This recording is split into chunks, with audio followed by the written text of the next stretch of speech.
मतलब यह पर्याप्त है किसके लिए, फॉर टुडे, आज के लिए इतना काफी है। बना सकते हैं it's enough for today, it's enough for today, both equal right होंगे, इट्स इनफ बोलेंगे तब भी राइट होगा, दैट्स इनफ बोलेंगे तब भी राइट होगा, तो आप बोल सकते हैं। इस बारे में फिर बात करेंगे। आज का इंग्लिश स्पीकिंग का ये क्लास बहुत ही महत्वपूर्ण है।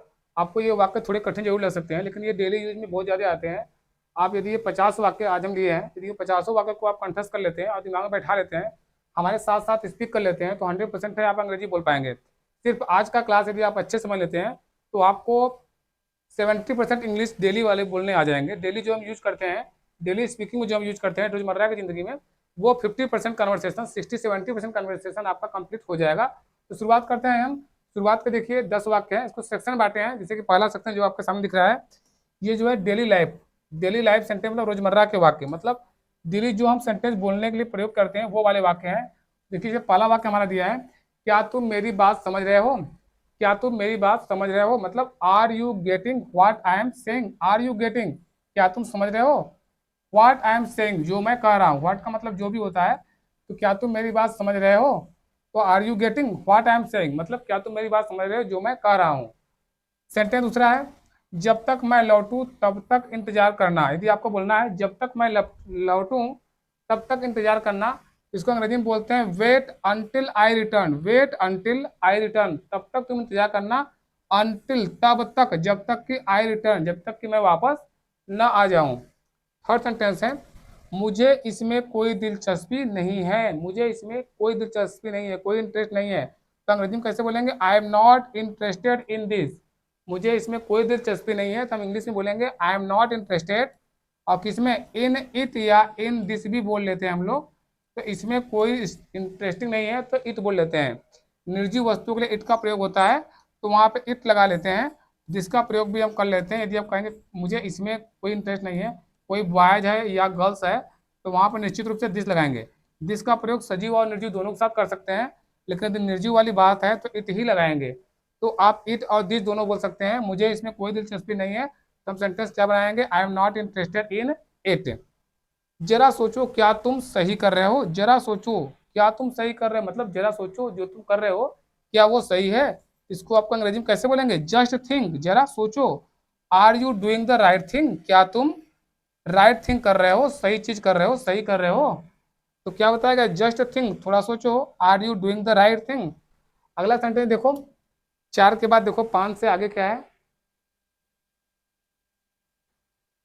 या 5 से देखो, पांचवा सेंटेंस क्या दिया है, तुम मुझे गलत समझ रहे हो, तुम मुझे गलत समझ रहे हो, अंग्रेजी में क्या बोला जाएगा, you are misunderstanding me. Misunderstand करना का मतलब गलत समझना, मिसअंडरस्टैंड स्पेलिंग थोड़ा सा बड़ा है, तो यू आर मिसअंडरस्टैंडिंग मी, तो ये शॉर्ट फॉर्म है आर का, तो यू आर मिसअंडरस्टैंडिंग मी, तो मुझे गलत समझ रहे हो। वो बातों को घुमा रहा है, वो बात को घुमा रहा है, तो वो की अंग्रेजी भी ही होती है, he is beating around the bus. Beating around the bus ये है फ्रेज। आप इडियम फ्रेज पढ़े होंगे इंटर में, हाई स्कूल में, क्लास 8th में भी सीबीएसई बोर्ड में पढ़ाया जाता है। तो बीटिंग अराउंड द बस मतलब बात को घुमा फिराकर पेश करना को हम एक फ्रेज में बोलते हैं बीटिंग अराउंड द बस। तो वो बात को घुमा फिरा रहा है, मतलब he is beating around the bus. Simple sentence है, यदि आपको फ्रेज याद है तो, समय पर पहुंचना जरूरी है, समय पर पहुंचना जरूरी है, मतलब इट्स इंपॉर्टेंट, इट्स इंपॉर्टेंट जरूरी है, क्या जरूरी है, टू बी पंचुअल, पंचुअल होना मतलब आदती होना, समय पर पहुंचना जरूरी है, it's important to be punctual. ये देखो, क्या तुम मजाक कर रहे हो, तो are you kidding me, are you kidding me, are you joking me, joking और किडिंग दोनों होता है। किडिंग करना मतलब भी होता है मजाक करना, और जोक करना माने भी होता है मजाक करना। तो क्या तुम मजाक कर रहे हो, तो आर यू किडिंग मी अब्लिक आर यू जोकिंग मी, तो दोनों सही हो जाएगा। देखो 9वां सेंटेंस क्या दिया हुआ है कि मैं कोशिश कर रहा हूँ अपने आप को बदलने की, तो मैं कोशिश कर रहा हूँ, आई एम ट्राइंग, मैं कोशिश कर रहा हूँ, अंग्रेजी क्या होगी, आई एम ट्राइंग। साथ साथ बोलेंगे तो 100% आपको बोलने आएगी। आई एम ट्राइंग, क्या कोशिश कर रहा हूँ, to change myself, myself, अपने आप को, खुद को, आई के साथ अपने के लिए क्या लगता है, माई सेल्फ, मैं अपने आप को बदलने की कोशिश कर रहा हूँ, I am trying to change myself. देखो 9वां से बताना है ना, मैं कोशिश कर रहा हूँ, ठीक है। 10वां देखो क्या दिया हुआ है, 10वां भी देख लेते हैं हम लोग थोड़ा सा, मैंने तुम्हें पहले ही आगाह कर दिया था, तो I had already warned you. Warn करना का मतलब क्या होता है, आगाह करना। यहाँ पे थोड़ा सा हल्का दिख रहा है, लेकिन यहाँ पे लिखा है warned, WARNED, I had already warn, already मतलब पहले ही, मैंने तुम्हें पहले ही वार्न कर दिया था, तो I had already warn you. अब देखो आगे जो सेंटेंस है ना वो हमारा 10 तक हो गया, तो आगे 1 सेकंड, ये हमारा यहाँ से 11 से है, 10 के बाद ये 11 से, हाँ ये 11 से है हमारा, 11 कहाँ है, यहाँ से है। क्या आप, हाँ देखो क्या दिया हुआ है कि क्या आप इस पर एक नज़र डाल सकते हैं, क्या आप इस पर एक नज़र डाल सकते हैं, मतलब could you take a look at this, look करना मतलब नज़र डालना, देखना। चलो इस पर विस्तार से चर्चा करते हैं, चलो इस पर कोई बात है, आपको विस्तार से चर्चा करना है, तो कैसे बोलेंगे, let's discuss this in detail, detail मतलब विस्तार से होता है, लेट्स डिस्कस, लेट्स का प्रयोग होता है प्रपोजल के लिए, प्रपोजल, प्रपोजल के लिए चलो चले, तो लेट्स वो बोलते हैं, तो प्रपोजल वाली जब भी बात हो तो वहाँ पर लेटर्स का प्रयोग करते हैं, लेट्स या लेटर्स, तो लेट्स डिस्कस मतलब चलो डिस्कस करते हैं, इस पे, दिस पे, इस पर, इन डिटेल, चलो इस पर विस्तार से चर्चा करते हैं, तो let's discuss this in detail.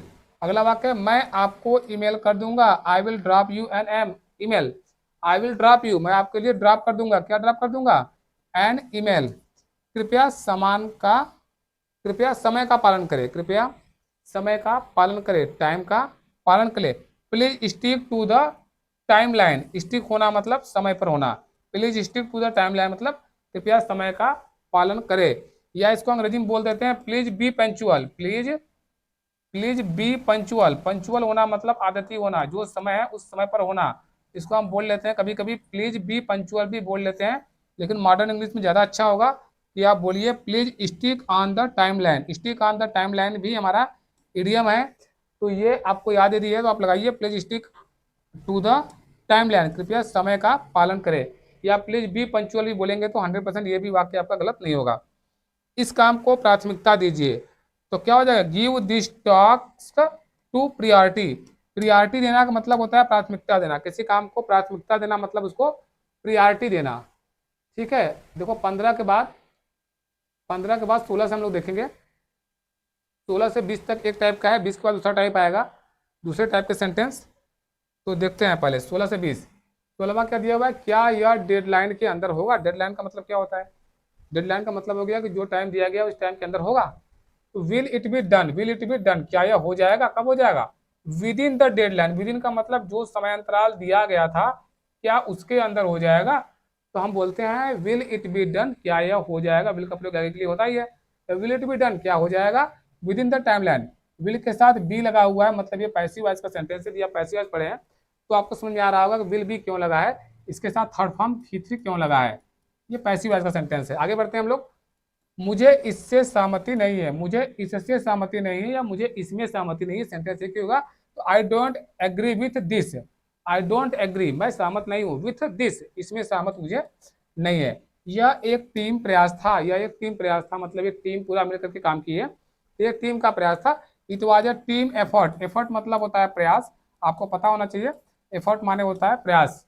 अगला सेंटेंस है, क्या आप इसे और सरल बना सकते हैं, तो can you simplify this further, further मतलब आगे और आगे, तो कैन यू सिंप्लीफाई, क्या आप इसको सिंप्लीफाई कर सकते हैं, किसे, इसे, फर्दर मतलब और ज्यादा, हम इस पर विचार विमर्श करेंगे, हम इस पर विचार विमर्श करेंगे मतलब डिस्कस करेंगे, तो we will deliberate on it, deliberate करना मतलब डिस्कस करना ही होता है, तो डिस्कस करना मतलब होता है विचार करना, बहस करना, विचार विमर्श करना, तो ज़्यादा बेटर होगा आप बोलिए डिलिबरेट करना, डिलिबरेट करना मतलब होता है विचार विमर्श करना, तो सटीक विचार विमर्श का मीनिंग होगा डिलिबरेट करना, ऑन इट। आगे बढ़ते हैं हम लोग 20 के आगे, 20 के आगे बढ़ते हैं, थोड़ा सा अलग टाइप के आपको सेंटेंस मिलेंगे इंग्लिश स्पीकिंग आपके बूस्ट करने के लिए। देखिए 20 के आगे 21 से, देखिए 21वां सेंटेंस क्या है हमारा, 21 से स्टार्ट होता है हमारा नए टाइप का, इमोशनल एंड एक्सप्रेसिव सेंटेंस मतलब भावनात्मक वाक्य, emotional and expressive sentence, express और इमोशनल दोनों टाइप के सेंटेंस मिलेंगे। देखिए 21 वाला वाक्य क्या दिया है, मैं इस बारे में भावुक हूँ, तो I am passionate about this, भावुक होना मतलब समझते हैं आप, तो आई एम पैशनेट, किसके बारे में पैशनेट हूँ, अबाउट दिस इस बारे में, इस बारे में मतलब अबाउट दिस, मुझे खुद पर गर्व है, मुझे खुद पर गर्व है, तो I am proud of myself मतलब खुद पे, I am proud of myself. मुझे इससे चोट पहुंची, I hurt me, it hurt me, मुझे इससे हर्ट पहुंची, मुझे इससे चोट पहुंची, तो इट हर्ट मी। तुमने मेरा दिल तोड़ दिया, यू ब्रोक माई हार्ट। आपको बोलना है तुमने मेरा दिल तोड़ दिया तो यू ब्रोक माई हार्ट, मैं तुमने तुम्हारे को बहुत विश्वास किया था और तुमने मेरा दिल तोड़ दिया तो यू ब्रोक माई हार्ट, ऐसे बोलेंगे। मैं इससे बाहर निकलने की कोशिश कर रहा हूँ, तो आई एम ट्राइंग, मैं ट्राइंग कर रहा हूँ, क्या ट्राइंग कर रहा हूँ, to get out over it, to get out बाहर निकलने की, ओवर इट मतलब इससे, इससे बाहर निकलने की कोशिश मैं कर रहा हूँ। 25 के आगे देखते हैं हम लोग, भाई 25 वाक्य और बचा हुआ है, यदि 50 वाक्य हमारे साथ साथ बोल लेते हैं तो 100% है, ये आपको काफ़ी हद तक समझ में आ जाएगा। अब यदि काफ़ी हद तक समझ में आ गया तो आप इंग्लिश स्पीक भी कर पाएंगे। 25 तक शायद हो गया था। 26 देखते हैं कि मैं खुद को संभाल लूंगा, मैं खुद को संभाल लूंगा, I will handle my self, I will handle, मैं हैंडल कर लूंगा, किसको, खुद को। खुद के लिए अंग्रेजी माई सेल्फ आता है, बार बार आ चुका है। वह मेरी जिंदगी की सबसे बड़ी गलती थी, तो that was the biggest mistake, biggest मतलब बिग माने बड़ा होता है, बिगेस्ट मतलब सबसे बड़ा। तो सबसे बड़ी गलती थी, क्या थी, सबसे बड़ी मिस्टेक थी ऑफ माई लाइफ, मेरी लाइफ की क्या चीज, दैट वाज मतलब वह मेरी जिंदगी की, that was the biggest mistake of my life, वह मेरी जिंदगी की सबसे बड़ी गलती थी, बिगेस्ट मिस्टेक थी। और किसकी, ऑफ माई लाइफ, मेरे जीवन की। ऐसे बना सकते हैं, मैं अब भी उसे याद करता हूँ, तो आई स्टिल माने अब भी, आई स्टिल मिस हर या हिम। कोई लड़की है तो हर बोलेंगे, कोई लड़का है तो हिम बोलेंगे, ये आपको पता होगा। तुम मेरे लिए बहुत मायने रखते हो, तुम मेरे लिए बहुत मायने रखते हो, तो you mean a lot to me, या you are very important for me. आप बोल सकते हैं कि you are very important, you are very important, आप बहुत इंपॉर्टेंट है, किसके लिए, वेरी इंपॉर्टेंट, और मेरे लिए है तो फॉर मी, तो you are very important for me, आप ऐसे बोल सकते हैं। या you mean a lot of me, mean मतलब बहुत मतलब है, आपका मेरे लिए बहुत मतलब है, तो आप ऐसे बोल सकते हैं। या बहुत मायने है, बहुत मतलब है, ठीक है, वेरी इंपॉर्टेंट फॉर मी। मैं तुम्हारे बिना अधूरा हूँ, तो I M incomplete, I am incomplete हूँ मैं, विदाउट यू, तुम्हारे बिना मैं अधूरा हूँ, तो आप ऐसे बोलेंगे। आगे बढ़ते हैं हम लोग। 30 के बाद, 30 के बाद देखिए अलग टाइप के वाक्य मिलेंगे, 31, ठीक है वही है।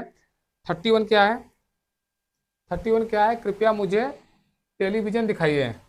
1 सेकंड, थोड़ा सा इसके भी, हाँ ये है। देखिए जब भी आपको कुछ सभ्य और प्रभावशाली वाक्य बोलना है, थोड़ा गर्मी बहुत ज़्यादा है, ठीक है, जब भी आपको कुछ सभ्य और प्रभावशाली सेंटेंस बोलना है तो आप कैसे बोलेंगे वो मैं बताने जा रहा हूँ। आगे के 10 वाक्य बहुत ही अच्छे हैं, जो आपके स्मार्ट सेंटेंस हैं और पोलाइट एक्सप्रेशन है, तो ये आप यदि जानेंगे तो आपके ये स्पीकिंग में थोड़ी सी चार चार लगा देगी। देखिए, कृपया मुझे टोकिए मत, कृपया मुझे टोकिए मत, ऐसा होता है ना, लोग बोलते हैं उसे मत टोकिए या मुझे मत टोकिए, तो उसे मुझे का आप थोड़ा बदल लेंगे, लेकिन मेन सेंटेंस यही होगा, प्लीज डोंट इंटरप्ट। इंटरप्ट करना का मतलब होता है टोकना, परेशान करना, रोकना टोकना। मी मतलब मुझे, प्लीज डू नॉट इंटरप्ट मी, आपकी बात में दम है, आपकी बात में दम है, तो you have a valid point, you have a valid reason, आपकी बात में दम है, वैलिड पॉइंट है या वैलिड रीजन है जिसके कारण मैं रुक सकता हूँ, मैं ये काम कर सकता हूँ, आपकी बात में दम है। मैं आपकी राय का सम्मान करता हूँ, तो आई रिस्पेक्ट, मैं सम्मान करता हूँ किसका, आपकी राय का, मतलब your opinion, I respect your opinion. आप ऐसे बोल पाएंगे, आप क्या कहना चाह रहे हैं, तो what are you trying to say, what are you trying to say, आप क्या कहना चाह रहे हैं। जब भी आपको बोलना है आप क्या कहना चाह रहे हैं, तो आप इंग्लिश में बोलेंगे व्हाट आर यू ट्राइंग, आप क्या ट्राई कर रहे हैं, टू से, कहने का। अब देखिए 34 के बाद 35 देखते हैं, 35 सेंटेंस। 35 से पूरा ले लेते हैं, 35 टू, ठीक है 39। देखो आप क्या कहना चाह रहे हैं, अच्छा है तो हो गया। 35 देखते हैं, क्या आप मुझे क्षमा कर सकते हैं, तो could you please forgive me. Forgive करना मतलब क्या होता है, क्षमा करना, फॉरगिव, फॉरगिव करना, या यहीं पे आप बोल सकते हैं कि could you please pardon me. Pardon ज़्यादा अच्छा होता है, पार्डन मतलब विनम्र अनुरोध होता है कि क्या आप मुझे क्षमा कर सकते हैं, तो विल यू पार्डन मी, और पार्डन के साथ आप प्लीज नहीं लगाएंगे तब भी चल जाएगा, तो प्लीज फॉरगिव बोलिए, या तो प्लीज फॉरगिव का एक साथ आप बोल दीजिए पार्डन। पार्डन का मतलब होता है कि क्या आप मुझे क्षमा कर सकते हैं, तो could you pardon me, could you pardon me, या could you please forgive me, तो कृपया आप मुझे क्षमा कर सकते हैं, तो प्लीज फॉरगिव मी।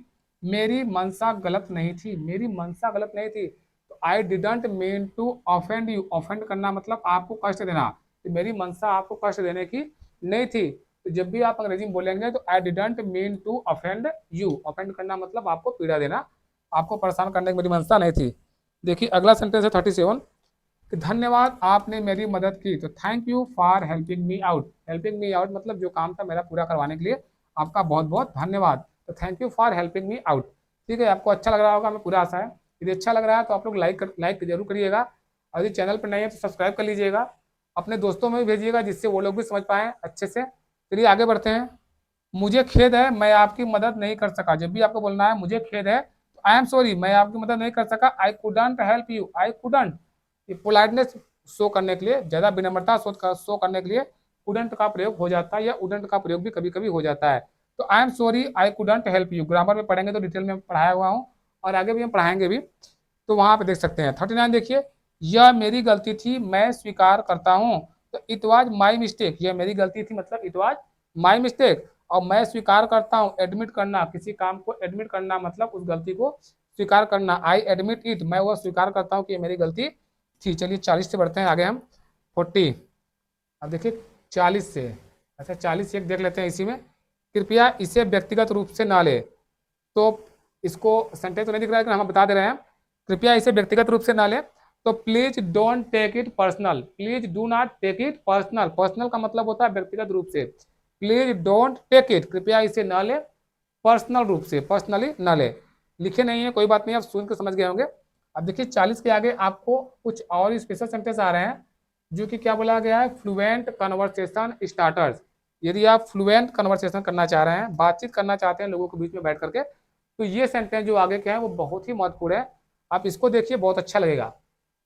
क्या आप थोड़ी देर बात कर सकते हैं, किसी से आपको बोलना है कि क्या आप थोड़ी देर बात कर सकते हैं, तो आप अंग्रेजी में बोलेंगे do you have a moment to talk, do you have a moment, क्या आपके पास कुछ क्षण है क्या करने के लिए, टू टॉक मुझसे बात करने के लिए। तो आप हिंदी में बोलते हैं क्या आप थोड़ी देर बात कर सकते हैं, आप अंग्रेजी में बोलते हैं do you have a moment, क्या आपके पास समय है टू टॉक बात करने के लिए। क्या हम मिल सकते हैं और इस पर बात कर सकते हैं, तो can we meet, can we meet, क्या हम मिल सकते हैं, can we meet, meet first form होता है, आपको याद आ रहा होगा मेट, तो मेट मीट का सेकंड फॉर्म होता है, तो यहाँ पे मीट ही लगेगा, कैन के साथ वर्ब का फर्स्ट फॉर्म ही आता है। तो कैन यू वी मीट, क्या हम मिल सकते हैं, and out talk this over, और इस पर बात कर सकते हैं। ठीक है, देखिए 43 जो है सेंटेंस, आगे बस 7 वाक्य और हैं, बस मुश्किल से 3 से 4 मिनट और लगेगा, वाक्य पूरा हो जाएगा। 43 देखिए, 43 जो दिया हुआ है, आपने क्या नया सीखा हाल में, आपने हाल ही में क्या नया सीखा, आपको पूछना किसी से कि हाल ही में इन दिनों आपने क्या सीखा, तो व्हाट हैव यू लर्नड, क्या आपने सीखा, लिया है दिया है, has have, what have you learned, आपने क्या सीखा, रिसेंटली, रिसेंटली मतलब इन दिनों, आजकल आपने क्या सीखा, नए में क्या सीखा। आगे देखिए 44 क्या है, आपके आपके क्या विचार है इस पर, आपका क्या विचार है इस पर, तो what are you thought on it, या what are you thinking about it, आप इसके बारे में क्या सोचते हैं, आप बना सकते हैं what are you thinking about it, वो भी सही होगा। या व्हाट आर योर थॉट, तुम्हारा थॉट क्या है, आपका विचार क्या है, ऑन दिस, इस पर आप ऐसे भी बोल सकते हैं। इस प्रकार आप अंग्रेजी सीख सकते हैं। 45 देखिए, क्या मैं एक सुझाव दे सकता हूँ, तो may I suggest something, may I suggest something. अगले सेशन में मैं आप लोग के लिए और अच्छे अच्छे सेंटेंस लाऊंगा। देखिए 5 वाक्य और है, तो सब्सक्राइब कर लीजिएगा यदि सब्सक्राइब किए रहेंगे, और बेल आइकन को ऑन किए रहेंगे, तो जो भी हमारे सेंटेंस, जो भी नए वीडियो आएंगे आप तक मिलेंगे। देखिए 46 वाक्य क्या है, फिर मिलेंगे, पहले तो ये वाक्य किस टाइप के हैं, 6, इसमें पूरे 5 वाक्य मिलेंगे आपको। ये 2 वाक्य दिख रहे हैं, 3 वाक्य और नीचे है। ये बात खत्म करने के वाक्य, यदि आप किसी से टॉकिंग कर रहे हैं और वो टॉकिंग को ओवर करना है, टॉकिंग को ओवर करना, ओवर करना मतलब कोई चीज़ क्या होता है, खत्म करना, बात को खत्म करना है, तो कैसे बोलते हैं, फिर मिलते हैं, किसी से मिल चुके हैं और जा रहे हैं तो मिलते हैं, फिर मिलते हैं, तो कैच यू लेटर, या इसी को हम बोलते हैं सी यू अगेन, ज़्यादातर तो हम यही बोलते हैं see you again, see you again, फिर मिलते हैं का ज़्यादा प्रचलित रूप है सी यू अगेन, और मॉडर्न इंग्लिश में बोलते हैं catch you later, catch you later, see you again, दोनों सेम है, आप इसको बोल सकते हैं, बहुत बोला जाता है। ध्यान रखना, टेक केयर, टेक केयर का तो टेक केयर ही होगा, ध्यान रखना का अंग्रेजी क्या होता है, take care, take care, be careful, दोनों हो जाता है।